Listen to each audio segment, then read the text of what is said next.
I never thought I'd be making a YouTube channel, but here I am. But before I get into why I am here, perhaps I should cover why I'm not here, because I think that's equally important and I can get it out of the way a lot more quickly. I'm not here to sell anyone anything. I have no sponsors. I don't believe this is ever going to be large enough to be monetizable, and I'm quite all right with all of those things. Honestly, if even a couple people find this to be interesting or informational, that's plenty enough for me. I'm also not here to deceive or lie to anyone. I know we've all seen the video thumbnails with the exaggerated photos that you never actually see in the video. We won't be doing that here. I know we've also seen cases where people make claims such as their body looks the way it does because they ate raw meats and not because they took tens of thousands of dollars worth of steroids a month. Such false claims will also not be made here. And personally, I consume neither steroids nor raw meats. So as far as why I am here, and I am prone to ramble, I would apologize, but I'm not holding you hostage. The super abbreviated version is that I attempted the rings at the gym and I thought I'd share it with you all. Now that said, I have no gymnastics background. I'm an engineering major, not a physiology major. I'm not a historically athletic person, and up until 4 months ago, I hadn't stepped foot in the gym for about 4 years. I watched no videos on the subject, and I'm 37, so aside from being a prime number, I am past my prime.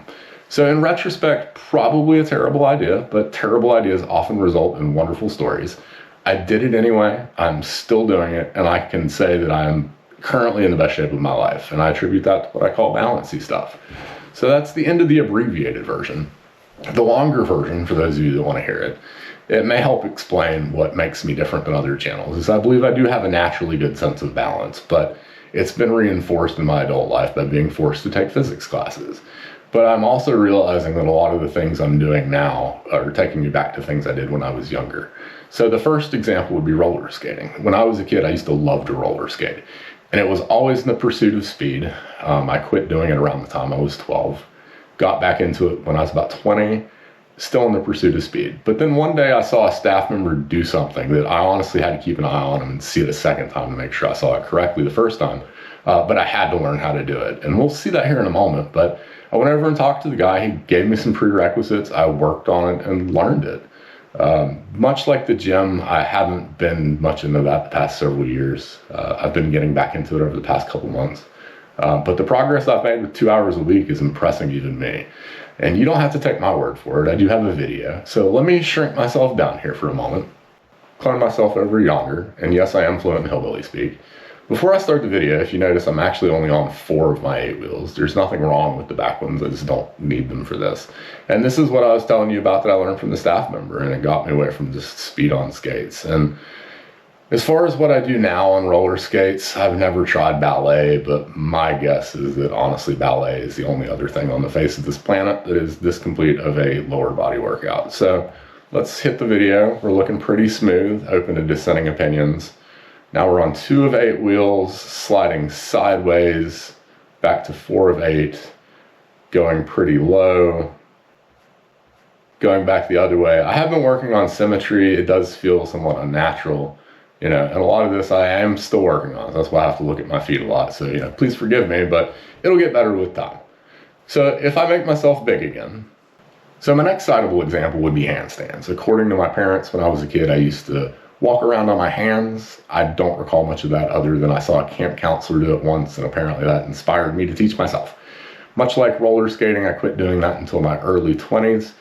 And at some point I was at the gym and I saw a fellow do what I can best describe as a handstand shoulder press without the wall. So A, had to see him do it a second time to make sure it wasn't a fluke. And then B, had to go talk to him and learn it for myself.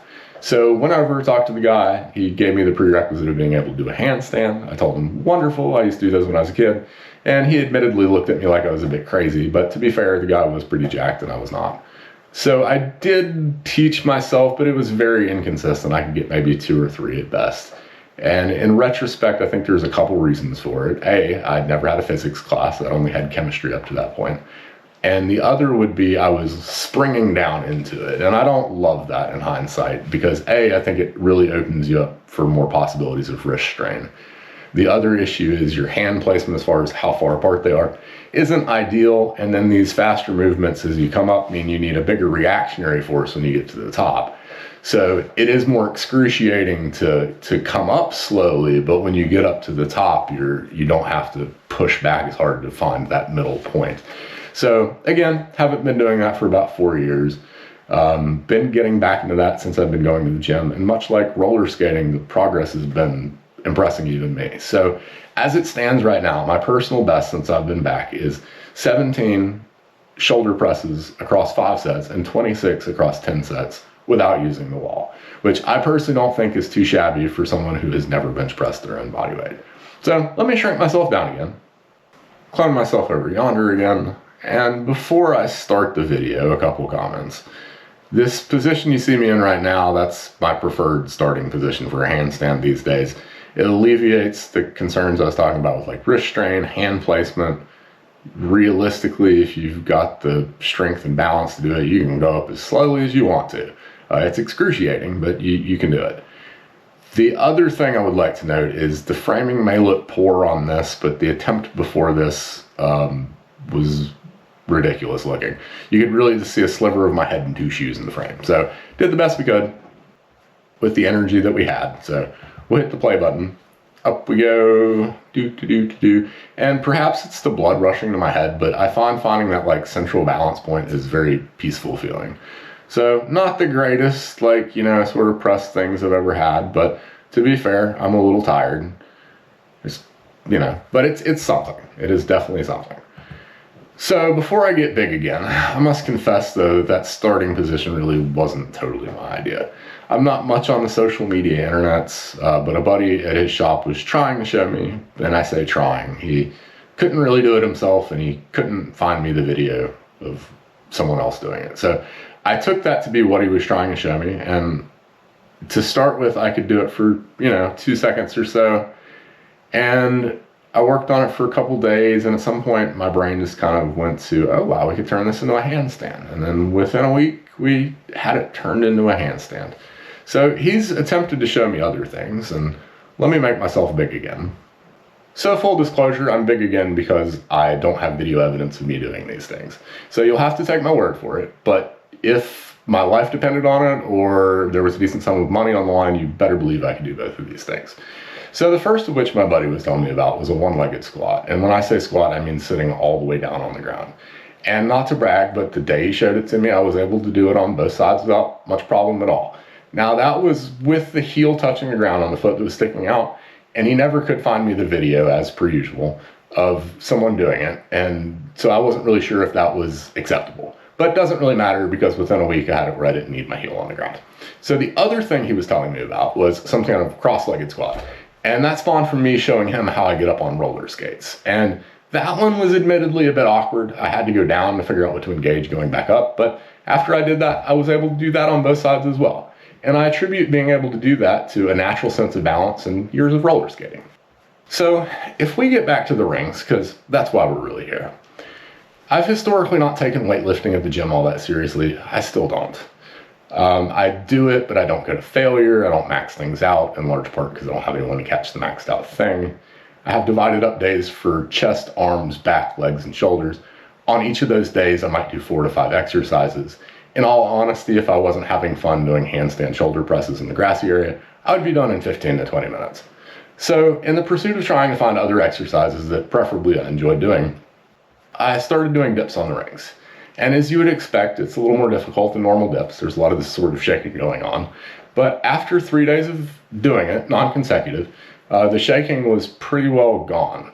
So after that, I decided to do flat push-ups.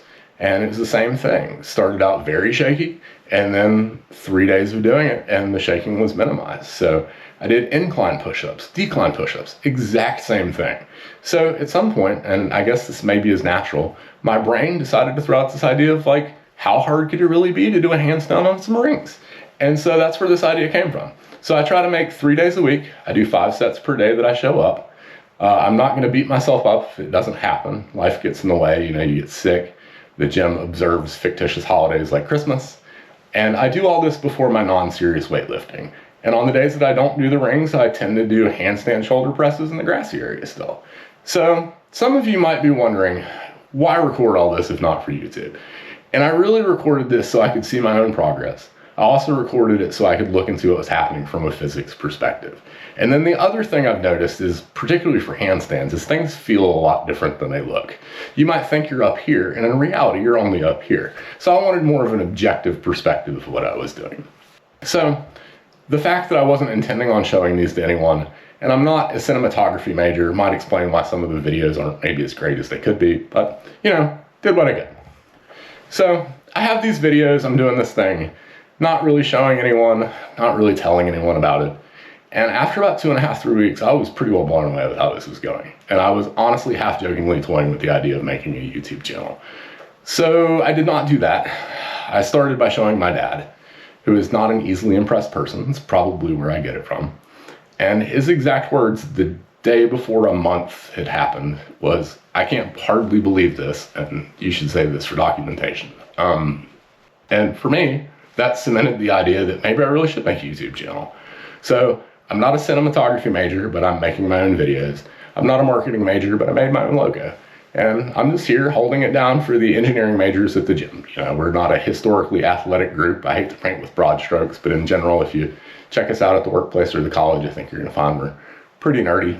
And I figured I could give perspective on why things are happening from a physics perspective, not so much an athletic perspective. And I've also been manufacturing some of my own gym equipment, and I think in the future I'm probably going to draw a 3D stick person and slice some planes into them. But as far as videos in the future videos will be of these attempts. I'll do my best to keep it brief. I honestly don't want these to be longer than they need to be. I'm going to do like a narration of the attempts and then, you know, takeaways that I think are important. I plan on releasing them on Mondays, Wednesdays, and Fridays. And as far as I'm concerned, you can watch all of them, you can watch none of them, you can check out for a few months and check back in, but in all seriousness, I don't really think anyone is going to be expecting what's about to happen. So feel free to check back in or not, you know, up to you.